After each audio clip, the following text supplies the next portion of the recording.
Hi friends, Steve here in Santa Monica at the Santa Monica Pier. I thought you might like to see this before I get started on my tour today.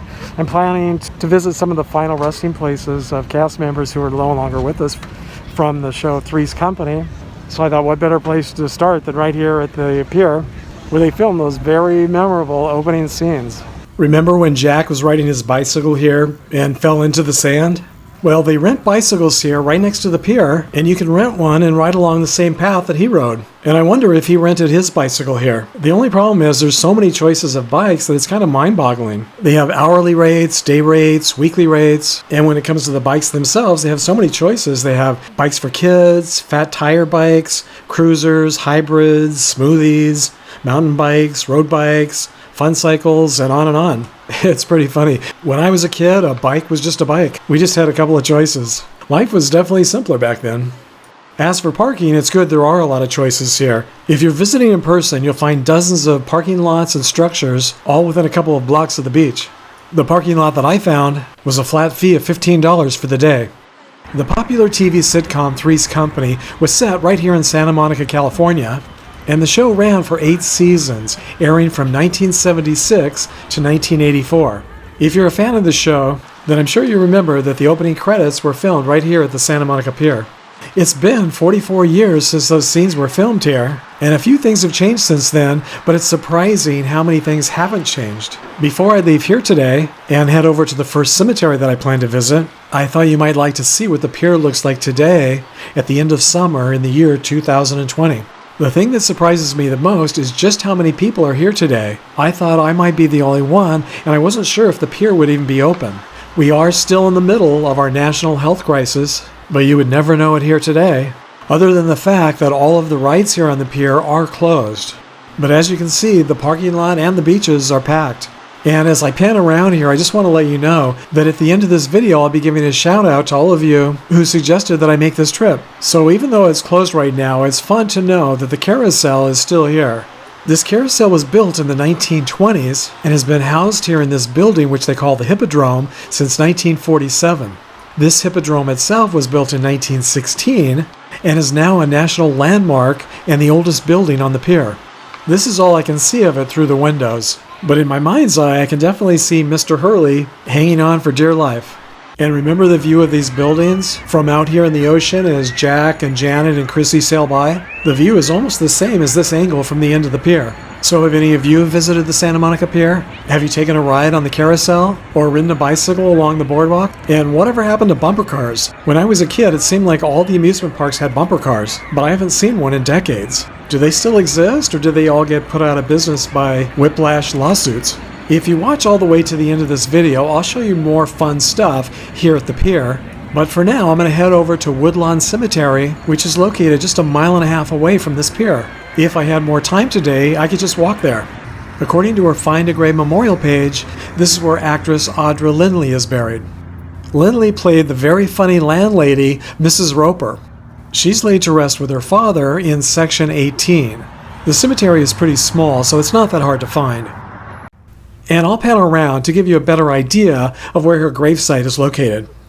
Her father, Bert Lindley, was also an actor. And according to the online website IMDb, he was the first actor to portray Wyatt Earp on the screen in the 1923 film Wild Bill Hickok. Bert Lindley died here in Los Angeles on September 12, 1953, at the age of 79. Audra also died here in Los Angeles at the age of 79. She died from leukemia on October 16, 1997.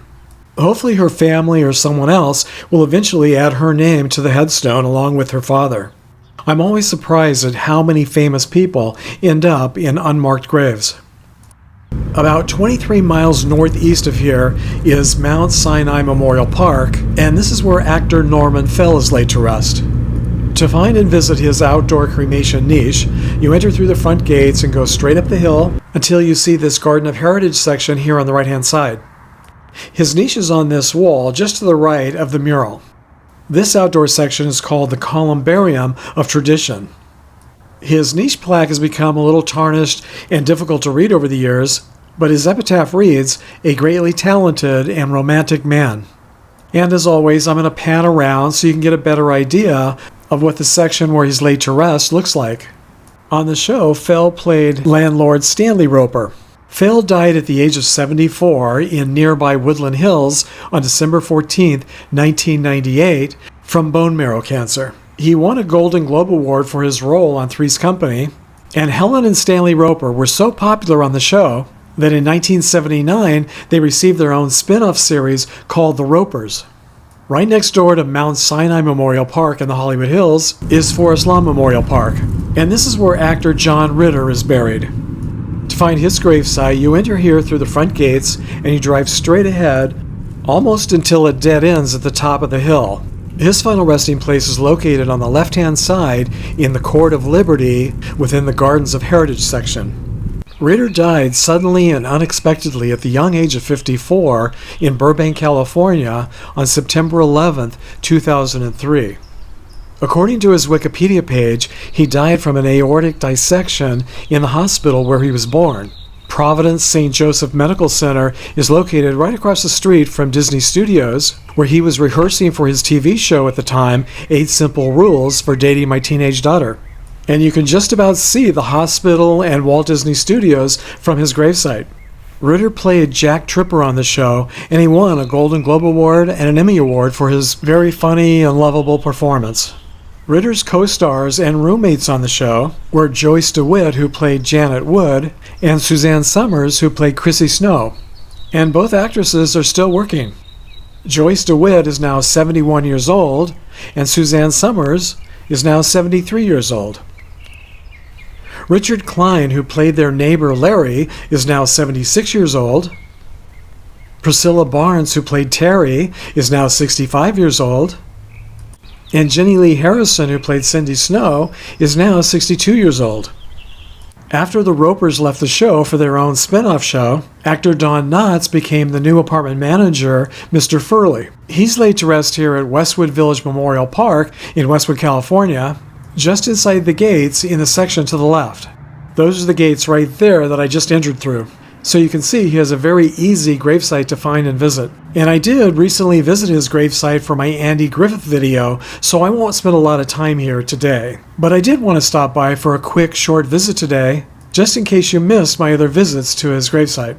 Knotts died at the age of 81 at Cedars-Sinai Medical Center in West Hollywood, which is not very far from here, on February 24th, 2006, from pneumonia as a result of his lung cancer. And as I promised earlier, here are some more sights from the Santa Monica Pier. And this week I want to give a shout out and a very big thank you to my newest Patreon supporters, Donald Roscoe, Chris McDonald, Cheryl Baghernajad, and Sekel Rachmonis. I sure hope I pronounced your names correctly. Thank you Donald, Chris, Cheryl, and Sekel for your very generous support of this channel. It's much appreciated.